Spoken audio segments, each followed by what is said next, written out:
In this video, I'll talk about the color of the sun and the color of the sky and how they control the colors on your canvas. And it's in my book, Ellen's Art for Beginners, Color and Light, which is only $6 on Amazon. There are two main light sources outside. There's the sunlight, which is direct light, and it's very intense and focused and gives us bright highlights and sharp, dark shadows. And then there is skylight, which is diffuse light. And because our atmosphere is full of air, it scatters light everywhere. And if we didn't have that blue skylight, well, the sky would be black like it is on the moon.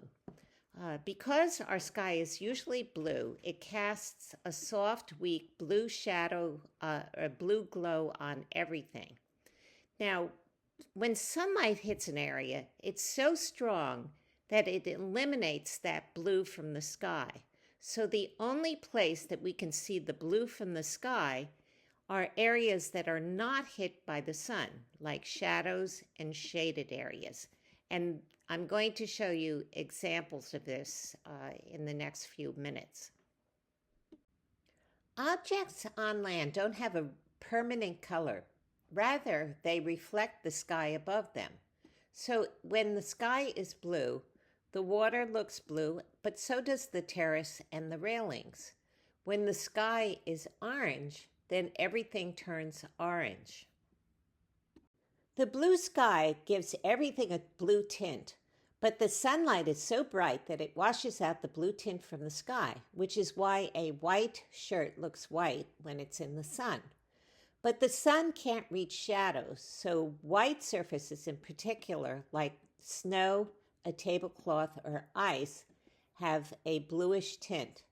This snow is blue because it's on an overcast day, so the sun is behind the clouds. This tablecloth is in a shaded area, so it doesn't receive sunlight. And this ice is blue because it's shielded from the sun. And you can see that the sun is near the horizon. It has some orange, so it's turning these trees and buildings orange, but the ice is shielded from the sun, so it has some blue.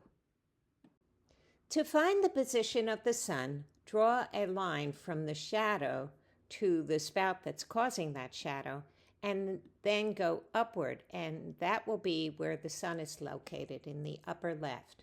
Now notice this shadow has a blue-gray color, and if you cast shadows on a variety of colors, I've picked out the colors from the shadows over here. So this would be this red color in shadow, and this is yellow in shadow. Always ask yourself, is a shadow a blue-gray, a violet-gray, or a green-gray? Try to see colors in gray, and then your paintings will look much more alive. The color of the sun depends on how much atmosphere it passes through. At noontime, the sun travels through the least amount of atmosphere, so it becomes yellow or white. Since the light area of an object reflects the color of the sun, a light area at noon should have some yellow in it.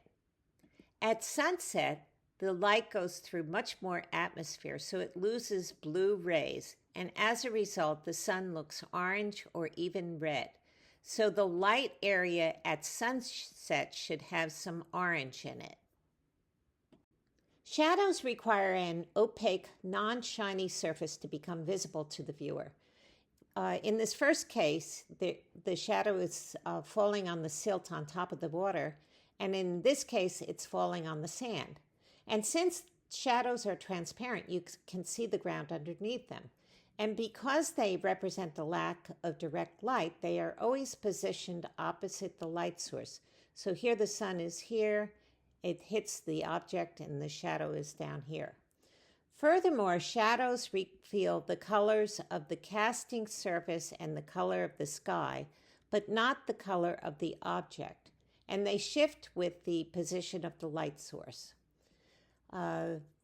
In contrast, reflections appear vertically below the object, and they match the object's length and width. and they shift according to the position of the object and the viewer. So each viewer sees a different reflection.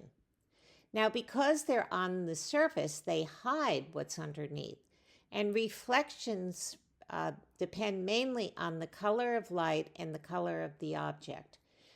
So these reflections are yellow, indicating that the sun must have some yellow in it.